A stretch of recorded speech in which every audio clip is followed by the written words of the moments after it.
রঞ্জন একাডেমিতে অনেক অনেক ওয়েলকাম। আজকে 10 তারিখ প্রাইমারি ইন্টারভিউয়ের যে আজকে ইন্টারভিউ ছিল যাদের হাওড়ার, আজকে হয়তো শেষ হয়ে গেল হাওড়া। তো এই হাওড়ার ইন্টারভিউয়ের আজকে যেগুলো থেকে বেশিরভাগ প্রশ্ন করা হয়েছে তার একটা পার্ট নিয়ে আমি এখন আসলাম।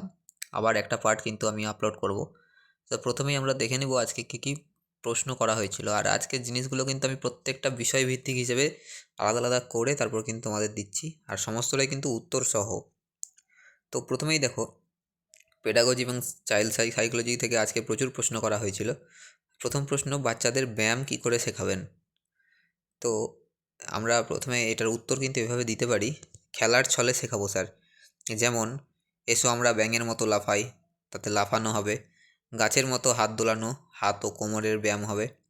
ছড়া ও গানের সাথে অঙ্গভঙ্গি, যেমন হেড অ্যান্ড শোল্ডার, নিজ অ্যান্ড টোস, এই ধরনের। তারপরে পিটি অর্থাৎ ড্রিলের মাধ্যমে। এইভাবে কিন্তু আমরা উত্তরটা দিতে পারি। তারপরে বলা হয়েছে ভিটামিনের গুরুত্ব বাচ্চাদের কি করে বোঝাবেন?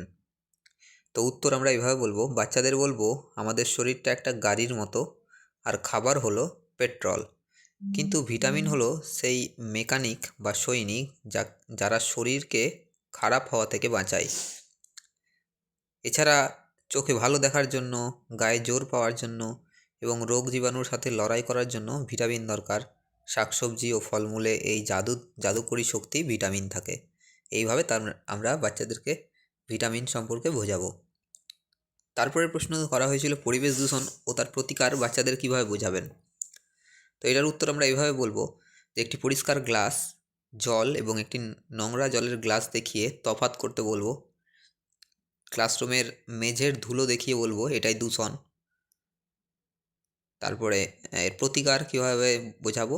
এদের প্রতিকার বোঝানোর ক্ষেত্রে আমরা বলবো চিপসের প্যাকেট যেখানে সেখানে না ফেলে ডাস্টবিনে ফেলা, গাছ না কাটা, জোরে মাইক না বাজানো, এই ধরনের জিনিস আমরা গল্পের ছলে তাদের প্রাথমিকভাবে পরিবেশ দূষণ ও তার প্রতিকার হিসেবে আমরা তাদের বলতে পারি। বিশেষ চাহিদা সম্পন্ন শিশু বা CWSN কাদের বলা হয়?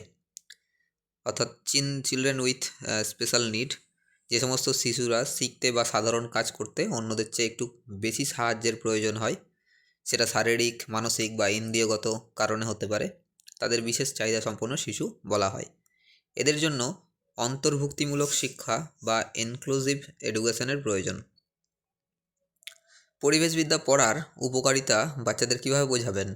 এই প্রশ্নটার উত্তর আমরা এভাবে দেব, আমরা যেখানেই থাকি সেটাই আমাদের পরিবেশ। গাছপালা, জল, বাতাস আমাদের কিভাবে বাঁচিয়ে রাখে, কিভাবে নিজেদের সুস্থ রাখবো এবং প্রকৃতিকে ভালোবাসবো সেটা জানার জন্যই পরিবেশবিদ্যা পড়া জরুরি। এইভাবে আমরা বাচ্চাদের কিন্তু শেখাবো। এরপরে ডেমো ক্লাস দেওয়া হয়েছিল, যে শূন্যের ধারণা ও বৃত্তের ধারণা। তো উপকরণ আমরা শূন্যের ধারণা যদি দিতে চাই তাহলে হাতের চুড়ি, টিপ, বোতাম, অর্থাৎ শ্রেণীকক্ষে সেই সময় উপস্থিত যে জিনিসগুলো থাকবে সেগুলো দিয়ে আমরা কিন্তু এটা শুরু করতে পারি। বৃত্তের ধারণা যদি আমরা দিই তাহলে বোর্ডে একটি গোল আঁকবো এবং আঁকার পর হাতের চুড়ি দেখিয়ে বলবো দেখো তো এটা কেমন দেখতে। বাচ্চারা উত্তর দেবে গোল, চাঁদের মতো বা রুটির মতো। জ্যামিতির ভাষায় একে বলা হয় বৃত্ত। এইভাবে তাদের আমরা কিন্তু ধারণা দিতে পারি। আচ্ছা, আমি কিন্তু এগুলো আমি নিজের মতো করে উত্তরগুলো করেছি, আপনারা কিন্তু চাইলে নিজের মতো করে উত্তরগুলো পাল্টাতে পারেন। আচ্ছা, যেহেতু ইন্টারভিউ রুমে খুব কম সময় পাওয়া যাবে সেই জন্য খুব ছোট করেই আমি তৈরি করেছি। তারপর রয়েছে শূন্য। হাতে 3টি চকলেট বা চক নিয়ে বাচ্চাদের দেখাবো, একটি একটি করে লুকিয়ে দেওয়া বা খেয়ে ফেলা, চকলেট হলে খেয়ে ফেলার ভঙ্গি করব।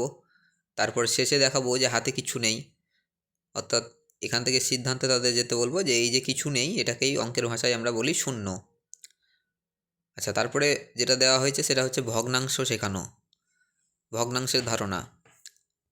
এক্ষেত্রে আমরা এক টুকরো কাগজ বা চক নিতে পারি এবং এটি আস্তে আস্তে চক বা কাগজ দেখিয়ে বলবো এটা হলো একটা গোটা জিনিস, এবং সেটিকে মাঝখান থেকে ভেঙে বলবো এবার সমান দুভাগে ভাগ করা হলো, এর একটা ভাগ হলো অর্ধেক, অর্থাৎ 1/2। এইভাবে 1/3, 1/4 এইভাবে ধারণা দেব। আচ্ছা, ভাগ শেখাবো আমরা কীভাবে বাচ্চাদের? নাম তার ব্যবহার করে। কিভাবে কি? বোর্ডে আমরা 12 লিখতে পারি, 12/3। আচ্ছা, এবার আমরা বলবো আমার কাছে 12টি লজেন্স আছে, 3জন বন্ধুর মধ্যে সমান ভাগে ভাগ করব। এসো 3-এর ঘর নামতা পড়ি। তিনের ঘর নামতা, 3 একে 3, 3 দুগুণে 6, 3 তিরিকে 9, 3 চারে 12। তার মানে প্রত্যেকে 4টি করে লজেন্স পাবো। এইভাবে নামতার সাহায্যে ভাগের সম্পর্ক দেখাবো। এরপরে ডেমো বলা হয়েছে পৃথিবী ঘুরছে। এটা কিভাবে বাচ্চাদের বোঝাবো? তো এর জন্য আমাদের যদি গ্লোব থাকে সেখানে, তো গ্লোব দিয়ে আমরা তাদের খুব সহজে এটা বোঝাতে পারবো। হ্যাঁ, টর্চের আলো, বলবো টর্চের আলো বা যদি কোনো আলো এই গ্লোবের ওপর ফেলা হয় তাহলে কোন দিকে পড়বে? বাচ্চারা উত্তর দেবে সামনের দিকে। পেছন দিকে তাহলে কি? পেছন দিকে অন্ধকার। দিয়ে আমরা আমরা কিন্তু এইভাবে আমরা কিন্তু ইসের দিন রাতের ধারণা দেব এবং বলবো এইভাবে কিন্তু পৃথিবীটা লাটিমের মতো ঘুরছে। এবার ঘুরতে ঘুরতে পৃথিবীটা কিন্তু এক জায়গা থেকে অন্য জায়গায় যায়, আর তার জন্যই দিন রাত হয়। এইভাবে তাদের পৃথিবী ঘুরছে এই ধারণাটা দেব। আচ্ছা, তারপরের প্রশ্ন করা হয়েছিল সাধারণ জ্ঞান এবং সাবজেক্ট থেকে। 1 থেকে 100-র মধ্যে কতগুলো শূন্য ব্যবহার করা হয়? তো এক্ষেত্রে উত্তর হবে 11টি। 10, 20, 30, 40 এইভাবে করে 100-তে গিয়ে 2টি দিয়ে হবে 11টি। ভারতের বর্তমানে কতগুলো রাজ্য রয়েছে? তো এই প্রশ্নটা আজকে করা হয়েছে। তো উত্তরটি হবে আমরা সবাই জানি 28টি রাজ্য এবং 8টি কেন্দ্রশাসিত অঞ্চল। তারপরে প্রশ্ন করা হয়েছে কোন জেলায় পাহাড় নেই? পশ্চিমবঙ্গের দার্জিলিং এবং কালিম্পং বাদে আর কোনো জেলাতেই প্রথাগত পাহাড় নেই। তবে পুরুলিয়া ও বাঁকুড়া জেলায় ছোট টিলা বা পাহাড় যেমন অযোধ্যা, শুশুনিয়া আছে। এইভাবে আমরা উত্তর দিতে পারি। সমভূমি এলাকায় যে কোনো জেলার নাম বলতে পারেন, যেমন কলকাতা, হাওড়া, হুগলি, নদিয়া, এগুলোতে পাহাড় নেই। এভাবে আমরা কিন্তু বলতে পারি। এরপরে একটা প্রশ্ন করা হয়েছে যে অ্যাসার্টিভ সেন্টেন্সের উদাহরণ দিন। তো অ্যাসার্টিভ সেন্টেন্সের বাংলা হলো বর্ণনামূলক বাক্য। তো অর্থাৎ কোনো কিছু বর্ণনা দেয় এরকম কোনো বাক্য। তো আমরা এই উদাহরণ হিসেবে দিতে পারি the sun rises in the east, সূর্য পূর্ব দিকে উদিত হয়। এছাড়া I go to school everyday, আমি প্রতিদিন স্কুলে যাই। এখানে প্রতিদিনের একটা কিন্তু বর্ণনা কিন্তু দেওয়া হচ্ছে। কয়েকটি পুষ্টিকর খাবারের নাম বলুন। তো আমরা পুষ্টিকর খাবারের নাম বলবো কয়েকটা, যেমন ডিম, দুধ, শাকসবজি, ডাল, মাছ, ফল ইত্যাদি। আচ্ছা, তারপরে একটা প্রশ্ন করা হয়েছিল অন্যখানে কবিতাটি কার লেখা? তো এটি রবীন্দ্রনাথ ঠাকুরের সহজ পাঠের 2য় ভাগে রয়েছে। তারপরে প্রশ্ন করা হয়েছে চতুর্থ শ্রেণীর কয়েকটি গল্পের নাম বলুন। তো চতুর্থ শ্রেণীর কয়েকটি পাতাবাহারের গল্পের নামগুলো আমাদের বলতে হবে, যেমন নরহরি দাস, তত্ত্বচানের অ্যাডভেঞ্চার, বোকা কুমিরের কথা ইত্যাদি। তারপরে প্রশ্ন করা হয়েছে আরটি অ্যাক্ট কী? আরটি অ্যাক্ট সম্বন্ধে আপনি কিছু কি জানেন বলুন। তো আরটি অ্যাক্ট সম্বন্ধে আমরা প্রায় সকলেই জানি। আরটি অ্যাক্ট হচ্ছে রাইট টু এডুকেশন অ্যাক্ট, যেখানে 2009 সালে এই আইন অনুযায়ী 6 থেকে 14 বছর বয়সী প্রতিটি শিশুকে বিনামূল্যে এবং বাধ্যতামূলক শিক্ষার অধিকার দেওয়া হয়েছে। এটি 2010 সালের 1 এপ্রিল থেকে কার্যকর করা হয়েছিল। তারপরে প্রশ্ন করা হয় কোন সংখ্যাকে শূন্য দিয়ে ভাগ করা যায় কি? কখনোই যায় না। শূন্য দিয়ে কখনোই কোনো সংখ্যাকে ভাগ করা যায় না, এটি আনডেফিনিট। একটি গাছ একটি প্রাণ, এটি ব্যাখ্যা করবেন কি করে? তো আমরা বাচ্চাদেরকে এভাবে বলতে পারি গাছ আমাদের অক্সিজেন দেয়, যা নিয়ে আমরা বেঁচে থাকি। গাছ না থাকলে পৃথিবীতে কোনো প্রাণী বাঁচতে পারতো না। তাই গাছ বাঁচানো মানেই প্রাণ বাঁচানো। তারপরে প্রশ্ন করা হয়েছিল জলই জীবন কথাটি বোঝান বাচ্চাদের। তা আমরা তাদের এইভাবে বোঝাতে পারি আমাদের শরীরের প্রায় 70%ই জল। জল ছাড়া মানুষ, পশু পাখি, গাছপালা কেউই বাঁচতে পারে না। পান করা, চাষবাস, পরিচ্ছন্নতা সব কিছু কাজে কিন্তু জল লাগবেই। তাই জলই হচ্ছে জীবন। তারপরে প্রশ্ন ছিল যে সহজ পাঠের ছবিগুলো কে অঙ্কন করেছেন? তো এই প্রশ্নের উত্তর আমরা প্রায় সকলেই জানি, নন্দলাল বসু। তারপরে প্রশ্ন করা হয়েছিল গ্লোবে আন্টার্কটিকা মহাদেশ কোথায় আছে দেখান।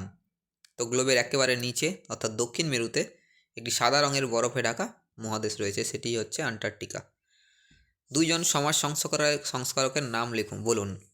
তো 2 জন সমাজ সংস্কারক আমরা কিন্তু জানি, রাজা রামমোহন রায়, ঈশ্বরচন্দ্র বিদ্যাসাগর, বেগম রোকেয়া ইত্যাদি।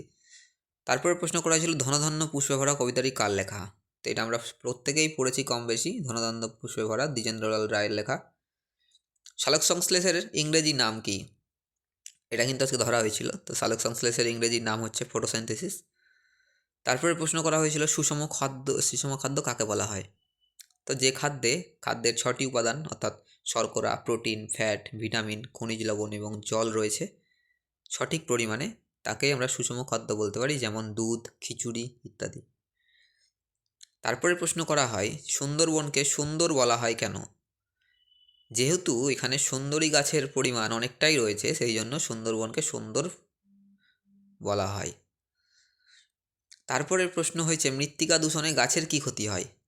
আমরা প্রত্যেকেই জানি মৃত্তিকা দূষণের ফলে মাটির উর্বরতা শক্তি কমে যায়, ফলে গাছের শেকড় নষ্ট হয়ে যায়, গাছ পুষ্টি পায় না, সঠিক পুষ্টি পায় না, ফলে গাছ মারাও যেতে পারে।